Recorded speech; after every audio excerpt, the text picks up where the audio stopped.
La quatrième manière maintenant de gérer efficacement vos émotions, c'est le fait d'accueillir vos émotions. Oui, il est important d'accueillir vos émotions avec la plus grande joie possible. Salut la communauté, très heureux de vous retrouver dans cette nouvelle vidéo. Aujourd'hui, nous allons voir 4 manières dont nous gérons nos émotions.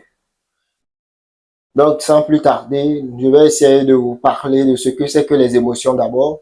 Les émotions, c'est quoi? Ce sont les différents sentiments que nous ressentons à travers les différentes situations de notre vie. Ça peut être la peur, la joie, l'amour, la colère, l'agacement. Ce sont les différentes émotions que nous avons dans notre vie. Donc, les émotions arrivent par moments.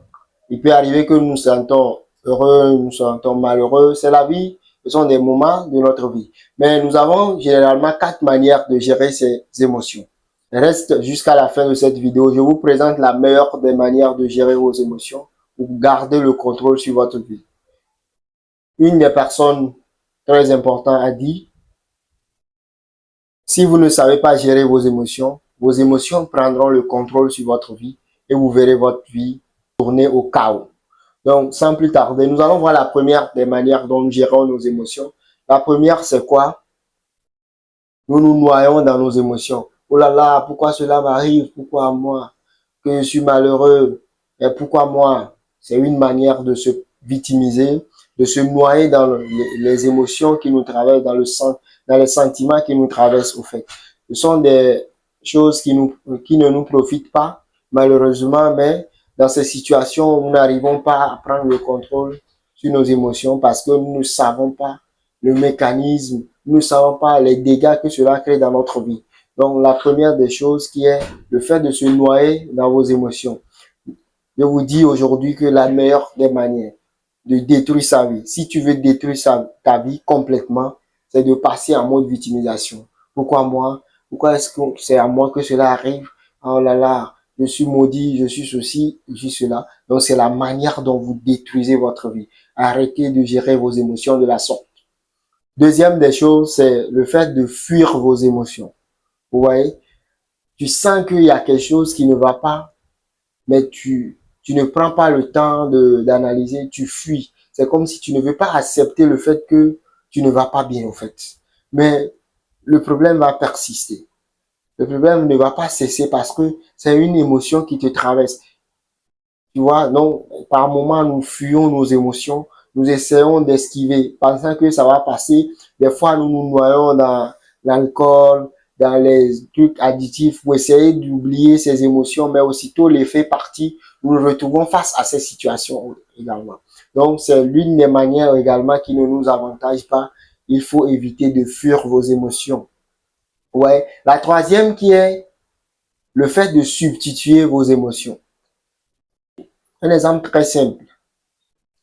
Vous avez une réunion à 9 heures, la personne avec qui, ou bien les personnes avec qui vous êtes censé avoir la réunion n'étaient pas arrivées à temps, ils étaient arrivés vers midi, 13 heures. C'est quelque chose qui vous a agacé, stressé. Mais comme c'est vos supérieurs, vous n'avez pas pu réagir, vous n'avez pas pu réagir, ou bien vous n'avez pas pu dire ce que vous ressentez réellement. Mais arrivé à la maison, vous avez commencé par la colère sur vos enfants, votre femme, alors que le problème n'était pas eux, au fait. C'est parce que vous n'avez pas su dégager, vous avez remplacé ce sentiment d'agacement ou bien de mécontentement par ce sentiment de colère vis-à-vis de vos enfants parce que c'est beaucoup plus facile de vous exploser face à eux. Vous voyez, ce sont des trucs que nous faisons des fois. Et des fois, lorsque nous ignorons nos émotions, nous les contenons jusqu'à arriver au moment où cela s'explose auprès des personnes où c'est plus facile de se défouler au fait. Donc, mais cela ne nous fait pas du bien. Cela fait que nous gâchons des relations importantes parce que ce qui est cassé ne peut pas être rétabli totalement. Donc, si cela se répète à plusieurs reprises, cela va commencer par détruire vos relations, des choses que vous avez pris des années pour construire. Donc, la quatrième manière maintenant de gérer efficacement vos émotions, c'est le fait d'accueillir vos émotions. Oui, il est important d'accueillir vos émotions avec la plus grande joie possible Parce que les émotions, que ce soit les émotions dites entre guillemets négatives comme la peur, la colère, ne sont pas là pour vous détruire, non. Elles sont là, ce sont des signes annonciateurs d'un événement, au fait. Bon, prenons l'exemple très simple. Une personne qui a peur, c'est-à-dire que cette personne est insécurisée, vit une insécurité liée à quelque chose. Prenons l'exemple très simple. Une personne qui a une conférence à donner ou bien une prise de parole devant un public. Par exemple, par moment, il a des boules au ventre, son cœur, des battements de cœur vraiment très forts. Vous voyez? Donc, la question qui se pose là-bas, cette personne a peur. Maintenant, il va se poser la question, de quoi ai-je peur réellement face à cette situation? Est-ce la peur liée au regard du public que je dois affronter, ou bien est-ce la peur liée au fait que je ne maîtrise pas totalement le contenu sur lequel je devais entretenir mon public? Vous voyez, une fois que le problème est identifié, si c'est le contenu, alors il va chercher à quoi? À s'instruire, à s'informer sur le contenu, sur le discours qu'il doit tenir. Ou si c'est la peur du regard, c'est tout simplement parce qu'il n'a pas assez confiance en lui, donc il doit travailler sur lui-même.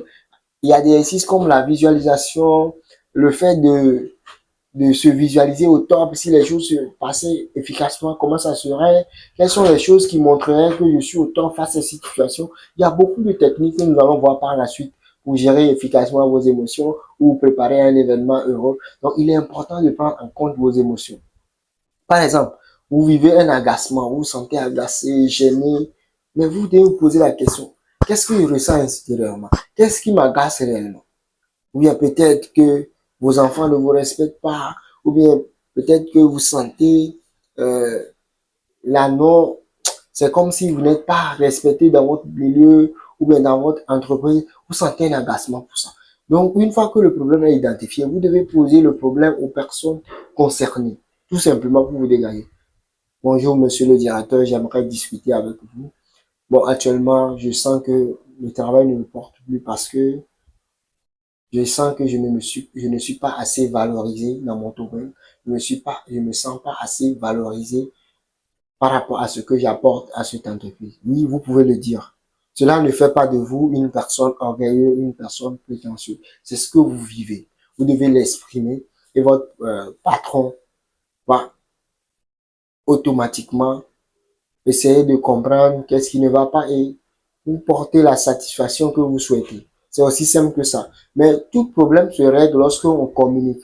Donc, j'espère que cette vidéo vous a apporté un plus dans votre manière de gérer vos émotions à partir de maintenant.